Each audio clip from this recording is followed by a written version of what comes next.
Quando alguém entra num bar, não pede uma garrafa de cachaça, pois não vai mesmo tomar inteira. Pede dose por dose. Remédio tem que ser assim, comprado apenas na medida certa que se vai tomar. A comparação não é minha, não. Foi feita pelo presidente Lula ao defender que a comercialização de medicamentos tem que atender aos interesses da população e não apenas dos laboratórios. Recentemente, o governo chegou a divulgar a quebra de patente de um dos medicamentos capaz de manter vivos os portadores do vírus da AIDS. Produzido no Brasil, ele custaria 68 centavos de dólar a unidade, contra um preço já reduzido pelo fabricante norte-americano de $1,17. O laboratório estrangeiro acabou cedendo mais e o governo voltou atrás na quebra da patente. Uma economia só em 2006 de 18 milhões de dólares. A gente vai poder saber agora, com os especialistas convidados, o porquê dos preços dos remédios, o peso das pesquisas científicas na composição dos custos e quais as saídas capazes de permitir soluções mais baratas e eficazes para a saúde da população. Vamos apresentá-los então. Cláudio Maierovitz Henriques, diretor da Agência Nacional de Vigilância Sanitária, a Anvisa, que, entre outras coisas, é responsável pelo controle dos medicamentos no Brasil. Núbia Boechat, doutora em Química Orgânica, diretora do Instituto de Tecnologia em Fármacos, o Laboratório Farmanguinhos da Fundação Oswaldo Cruz. Atualmente, o principal fabricante dos medicamentos distribuídos gratuitamente pelo governo. Eliezer Barreiro, professor titular da Faculdade de Farmácia da Universidade Federal do Rio de Janeiro, a UFRJ, onde coordena o Laboratório de Avaliação e Síntese de Substâncias Bioativas e também coordenador do Instituto Virtual de Fármacos do Estado do Rio de Janeiro. Beatriz Fialho, economista, cuja tese de doutorado examinou comparativamente o setor farmacêutico nos Estados Unidos e no Brasil em busca da independência tecnológica. Ela atualmente trabalha na gerência de projetos da Biomanguinhos, onde são produzidas vacinas e biofármacos. Bem, eu vou começar com o Cláudio a respeito dessa questão de preços. É ação também da Anvisa examinar um aumento, determinar esse controle? Como é que está isto atualmente no país? Bom, o principal foco da Anvisa é no controle de qualidade dos produtos. Mas de alguns anos para cá, quando se percebeu que não havia alternativa senão um controle de preços pelo governo, estabeleceu-se que a Anvisa seria o órgão técnico a dar suporte ao controle de preços, que na verdade é feito por uma Câmara Interministerial. Então estão lá os principais ministérios, além da saúde, os ministérios da área econômica e da justiça, que regulam os preços dos medicamentos e aprovam, eventualmente, aumentos que são pleiteados pelos laboratórios. E nós vamos até mais tarde, um pouquinho, daqui a pouco, examinar as composições do remédio. Isso é levado em conta, as composições, as variações de preço, ou é apenas uma questão do índice de inflação, uma questão do palote, como a gente sempre brinca, né? Ou não?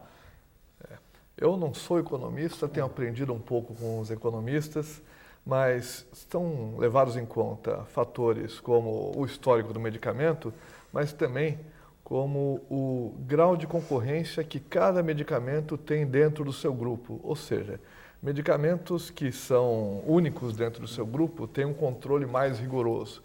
Medicamentos que têm muitos outros genéricos ou similares têm eventualmente um controle de preço mais frouxo. Tá. Núbia, a participação de Farmanguinhos, eu ressaltei aqui, na produção de medicamentos que são distribuídos gratuitamente pelo governo, como é que ela pode se localizar dentro do quadro do que é o mercado? Me parece que são em torno de 7 bilhões e meio, ou eu estou errado, o movimento de faturamento ano de remédio no Brasil. Você tem noção como é que é isso? Em torno disso, né, Cláudio? Eu não tenho do faturamento do Brasil como um todo, não. Farmanguinhos participa na distribuição gratuita para o SUS com esse ano de 2005, com 4,5 bilhões de unidades unidades farmacêuticas. É um salto bem grande. A gente até o ano passado fabricava em torno de 1,7.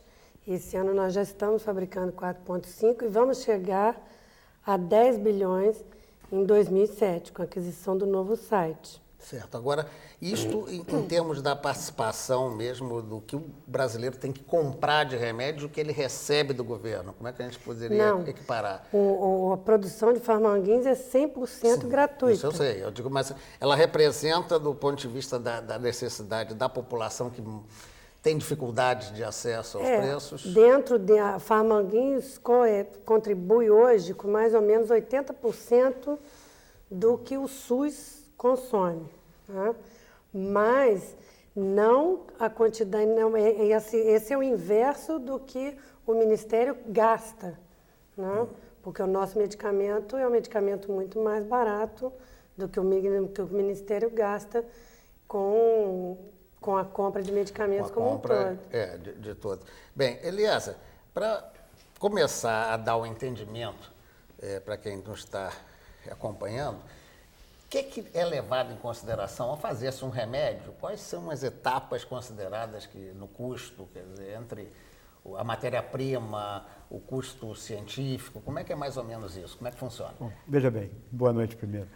Eu acho assim, na verdade, falar desse processo exigiria que a gente fosse percorrer toda a cadeia de inovação do medicamento. Na verdade, o preço do medicamento hoje incide muito sobre o grau de inovação que ele possa ter. E uma comparação meio grosseira que poderia ser feita é se alguém lhe pedisse R$100 por um pedaço de pizza mussarela, ia imediatamente ter que sair correndo, porque a reação ia ser ofensiva, uma vez que a gente sabe que um pedaço de pizza não pode custar R$100. Mas isso por quê? Porque quando você sabe fazer o produto, o seu valor agregado pode ter um nível de controle e de bom senso. O medicamento, ele embute um nível de inovação, de uma cadeia de inovação tão complexa que, eventualmente, a indústria farmacêutica agrega 20 vezes o que ela pode ter gasto para fazê-lo. E isso são dados que fazem com que o custo final seja extremamente vantajoso para quem sabe fazer.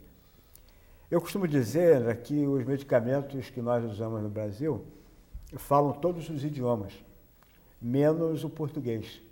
E isso é uma limitação um desafio extremamente importante a ser vencido.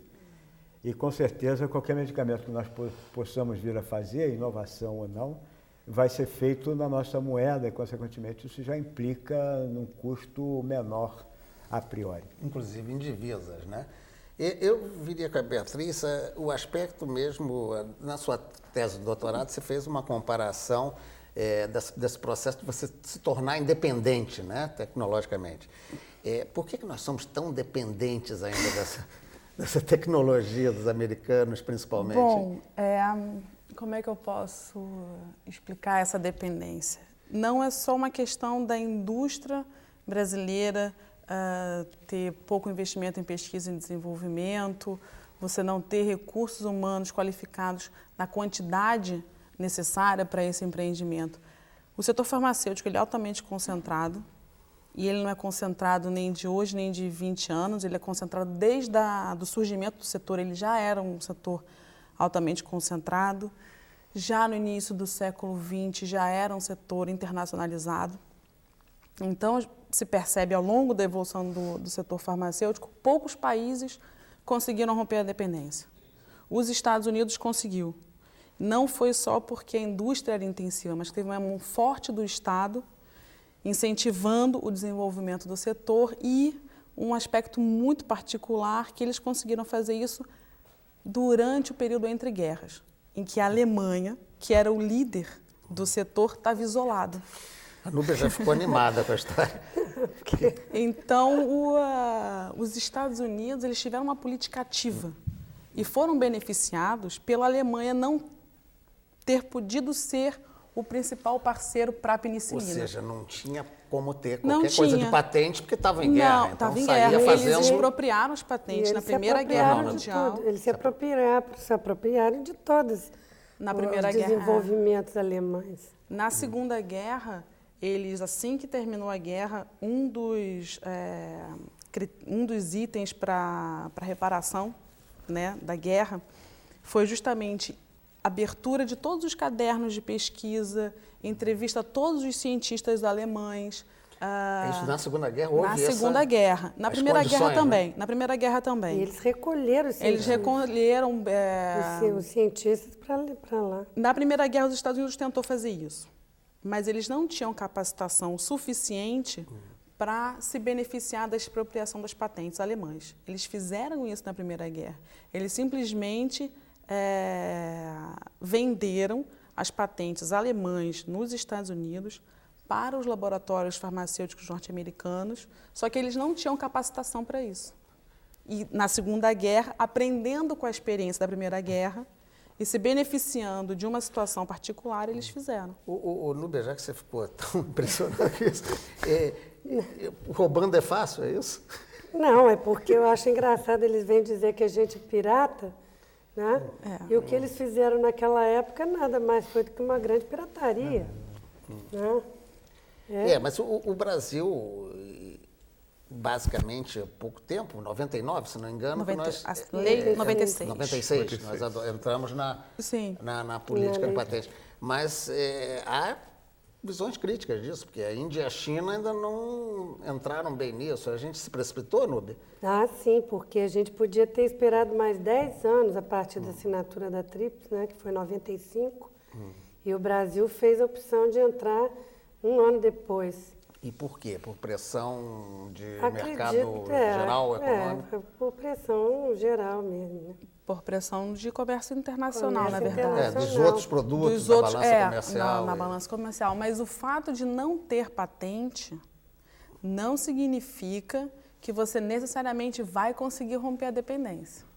Porque você pode não ter proteção ao direito de propriedade intelectual, mas se você não tiver capacitação para isso, se você não tiver mercado, você simplesmente vai ter você não vai ter o direito da patente ali instituído, mas você não vai ter quem consiga fazer aquele produto e você não vai ter o mercado para vender aquele produto. Então, o que já hoje não é o caso do Brasil, né? Porque hoje o Brasil tem condição de fazer. Não tinha, de repente, lá na década de 80. E hoje nós já temos aí, eu vou agora pedir um intervalo, as questões genéricos, similares, para a gente explicar isso mais ou menos como é e como nós evoluímos nessa política de remédios no país. Aguarde um instantinho só que a gente já volta.